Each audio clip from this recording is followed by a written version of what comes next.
여기 조금 당기는데 왜 여기서부터 여기 뒤에까지 절개 다 해? 네, 안녕하세요. 네, 안녕하세요. 정유성입니다. 네, 안녕하세요. 더라인 김윤지 실장입니다. 네, 지금 벌써 날씨도 많이 따뜻해졌어요. 그리고 5월이잖아요. 5월은 어버이날이고 또 그래서 저희가 어버이님께 효도 선물로 해드릴 수 있는 여러 가지 수술들과 시술들이 있는데 대표적으로 안면거상이 있어서 궁금해서 원장님께 한번 여쭤보도록 하겠습니다. 원장님, 안면거상은 어떤 수술인가요? 자, 우리가 이제 우리 윤지 실장이 얘기한 것처럼 가정의 달 어버이날을 맞이해서 이제 효도 상품 준비하시는 우리 착한 자녀분들도 많이 있을 거예요. 그래서 이제 우리가 간단하게 소개를 해드릴 텐데 사실은 굉장히 다양해요. 굉장히 다양한데 오늘 이 시간에는 우리가 이제 수술에 대해서 좀 얘기를 해보려고 그래요. 우리 이제 안면거상 수술이라는 것은 아주 오래된 수술 방법이에요. 그러니까 옛날에는 우리 겉에 늘어진 피부만 이렇게 끌어올리면 된다고 생각을 하고 피부만 이렇게 자르고 피부만 당겼거든요. 그러면 이제 실제로 잘 당겨지지도 않고 그리고 이거 억지로 당겨서 꼬매버리니까 흉도 많이 남고 그랬어요. 이제 실제로 그 원칙적인 방법은 이제 피부를 당기는 게 아니라 우리가 노화가 진행이 되면은 피부 밑에 있는 스마스라는 그 특수한 층이 있어요. 그게 이제 점점 밑으로 처져 내려오는 거거든요. 그래서 그거를 이제 끌어올려서 전체적으로 이렇게 텐텐해 보이게 만들어주는 그런 이제 수술이에요. 그 안면거상 수술은 굉장히 수술이 어려운 수술은 아닌데 우리가 이제 섬세하게 하려다 보니까 수술 시간이 좀 긴 편이고 그리고 이제 조금 더 신경을 써야 되는 수술이에요. 하지만은 그렇게 노력한 거에 비해서는 굉장히 효과가 좋고 만족도가 높은 수술입니다. 네, 그러면 지금 원장님이 되게 자세하게 설명해 주셨는데 이 수술은 어느 분이 누가 해주시는 건가요? 이 수술은 일반적으로 뭐 예전에 제가 이제 레지던트 때 그 전공의 때 공부한 책에 보면은 뭐 한 40대 한 중반부터 한 50대 초반 정도에 있는 그 연령대에서 이제 주로 한다 이렇게 되어 있는데 그 이제 일반적인 그 미국 통계예요. 그러니까 우리가 지금도 그렇긴 하지만 지금은 그래 많이 좋아졌죠. 옛날에는 그 의대생들이 배우는 책이 전부 미국에서 만드는 책이다 보니까 이제 백인들 기준으로 해서 이제 그런 얘기가 나오는데요. 그 나이대는 사실 그렇게 중요한 건 아니에요. 나이대는 중요한 게 아니라 조금 이른 나이에도 내가 이게 처져서 얼굴 윤곽선이 나이 들어 보이고 그렇다면은 이른 나이도 할 수 있어요. 이제 이른 나이 이래서 30대 한 후반 정도 요 정도 때는 우리가 비교적 좀 간단하게 해볼 수 있고 절개도 작고 그리고 이제 한 50대 그리고 한국 사람이 백인들에 비해서는 이 처지는 정도나 그 속도가 늦어요. 그래서 노화가 더디기 때문에 조금 더 늦게 해도 상관은 없어요. 그래서 뭐 한 50대 중후반, 60대 초반 이거 충분히 가능하고요. 그래서 처짐이 심하고 그것 때문에 내가 스트레스 받는다 그러면 언제든지 할 수 있는 수술입니다. 그러면 그 안면거상 수술에는 이제 안면거상이잖아요, 말 그대로. 구체적으로 우리 얼굴에서 어느 부위가 가능한지 한번 설명 부탁드릴게요. 안면거상 그러면요, 얼굴을 크게 세 등분을 나눠요. 여기 이제 이렇게 입을 기준으로 입을 이렇게 선을 그으면 요 하안면, 그다음 입하고 요 눈 사이에 있는 요 중안면, 그다음 눈 위쪽에 있는 상안면 이렇게 나눠지는데 요 세 부분을 다 당겨 볼 수가 있어요.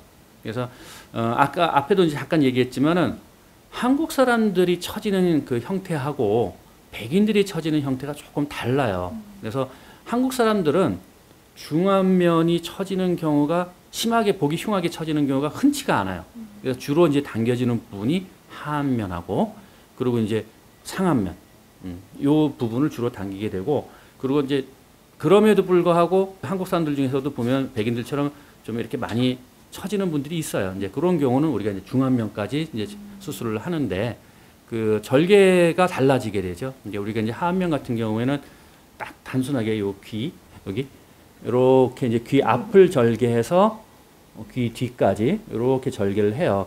근데 많은 분들이 그 의문시하는 게 여기 조금 당기는데 왜 여기서부터 여기 뒤에까지 절개 다 해? 이렇게 하는데 생각을 해보세요. 이게 다 연결이 돼 있는데 여기만 이렇게 정리해서 이렇게 당겼다고 쳐봐요. 이거 남는 이쪽에 이렇게 당겨서 올라간 피부 요거 우는 거 이거 어떻게 할 거예요?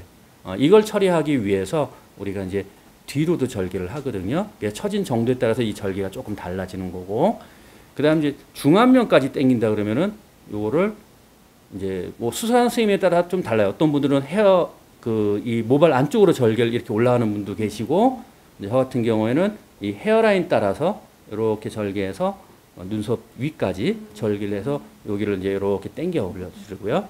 그다음 이제 상안면 같은 경우는 저는 이제 우리가 관상절개라고 해서 옛날에 이렇게 다 절개해서 끌어올렸죠. 쉽게 말하면 가죽을 끌어올리는 것처럼. 근데 그렇게 안 하고 저는 이제 여기 슬릿 절개라고 그러지, 한 2cm 정도 절개를 수직으로 두 군데, 이제 양 옆에 두 군데, 한 네 군데를 절개해서 이제 조직을 분리해서 이제 올려주는 이제 그 이마 거상술을 이제 같이 해요. 그래서 이렇게 세 등분으로 보통 나눠서 수술을 하게 됩니다. 네, 그러면 지금까지 안면거상에 대해서 굉장히 디테일하게 설명해 주셨는데요. 제가 알기로는 아주 예전 방식하고 요새 지금 많이 사용하는 방식이 수술적으로 조금 다른 점이 있다고 들었어요. 그건 어떻게 될까요? 기본적인 개념은 크게 바뀐 건 없어요. 크게 바뀐 건 없는데, 우리 이제 모든 의학이 이제 어떻게 이제 트렌드가 바뀌냐면은 최대한 수술 시간을 줄이고, 그리고 최대한 그 조직에 그 손상을 주는 범위를 줄이면서 수술 후에 회복이 빠르게 어떻게 하면 빠르게 할 수 있나. 그리고 물론 당연히 그렇게 하면서 효과는 더 좋게 만들 수 있느냐. 이제 이렇게 진행이 되거든요. 그래서 옛날에는 어떻게 했냐면은, 옛날에 제가 이제 그 전공의 때 배웠던 책에 보면은 피부 박리하는 부위가 굉장히 광범위했어요. 이렇게 해서 여기 앞쪽까지 이렇게 해서 이 피부를 전체를 다 분리를 했습니다. 그러면 그렇게 수술을 하게 되면은 우리가 수술할 당시에 이 당겨지는 느낌은 굉장히 커요. 그래서 의사의 뭐랄까 기분이 좋죠. 훅 당겨지니까, 당겨지니까. 그렇죠. 기분은 되게 좋은데 환자분은 고생해요. 붓기 오래 가고 굉장히 많이 붓고, 가끔 안에 이제 출혈이 있어서 혈종 같은 것도 생기고, 그리고 뭐 이게 이제 분리된 게 다시 붓는 과정에서 좀 딱딱해지고, 이런 과정을 많이 겪어야 돼요. 그런데 최근에는 어떻게 하냐면요, 피하층의 그 박리를 최소화시켜요. 그래서 이렇게 딱 최소한 정도만 박리를 하고요. 그리고 오히려 피하 밑에 있는 스마스라는 층, 아까 제가 스마스라는 걸 떼긴다고 그랬죠. 그 스마스층 밑으로, 그러니까 스마스 밑으로 박리를 조금 더 넓게 합니다. 그래서 스마스를 최대한 당겨주고, 그러면 어떻게 돼요? 피부 박리가 여기까지 돼 있는데 이거를 이렇게 당겨주면 피부 박리는 요만큼밖에 안 당기되죠. 당겨서 이걸 꼬매버리고 잘라내지니까 이만큼 박리를 했는데 피부가 이렇게 당겨지니까 실제로는 박리된 부분은 좁아지게 되는 거예요. 그래서 붓기도 적고 이제 이게 딱딱하고 이 불편한 부위가 줄어들게 되고 회복이 빨라지고 일상생활에 복귀가 빨라지고, 그래서 최근에는 가능하면 피하 박리를 적게 하고, 그리고 스마스 박리를 충분히 해서 스마스를 충분히 당겨주는 그런 방법들을 많이 하고 있어요. 다들 이해하셨죠? 네. 다음에 이해가 안 되면 댓글 달아주세요. 댓글 달아주시면 제가 도표, 그림을 통해서, 모식도를 통해서 다시 자세하게 설명을 드릴 수 있어요. 원장님 너무 디테일하고 자세한 설명 너무 감사드리고요. 마지막으로 이제 수술 후에 나오는, 저희가 또 이제 실질적으로 환자분 본인이 직접 수술 후에 케어해야 될 것들이나 뭐 주의사항이나 이런 것들이 있으면 한 말씀 부탁드릴게요. 자, 우리가 이제 안면거상 수술은 아까도 잠깐 얘기했는데 수술 시간이 길다고 그랬잖아요. 보통 우리가 일반적인 안면거상 수술은 한 2시간 반에서 3시간 정도 걸려요. 그리고 전안면거상, 아까 상중하 다 했을 때는 한 4시간에서 한 4시간 반 정도 소요가 되고, 수술 시간이 좀 길어요. 그러다 보니까는 아까 말씀드린 것처럼 아무리 박리를 최소화시킨다 하더라도 붓기나 이런 게 좀 있습니다. 그래서 우리가 이제 수술 후에 붓기를 최소화시킬 수 있는 그런 관리하고, 그리고 이제 수술 후에 혹시 수술 후에 출혈이 생기는 부분에 대해서 이제 처음에 신경을 쓸 거예요. 그래서 수술 후 다음 날 저희가 와서 출혈이 있는지 붓기가 심하지 않는지 여부를 확인을 하게 될 거고요. 근데 그런 붓기도 제가 볼 때는 한 일주일이면 보기 싫은 붓기는 거의 다 사라져요. 그리고 그냥 뭐 얼굴에 뭔가 수술했구나. 왜냐하면 처음에는 약간 인위적으로 보이거든요. 이렇게 딱 당겨진 듯한 느낌이 인위적으로 보이기 때문에 그냥 뭐 수술했구나 정도의 느낌만 들 거고요.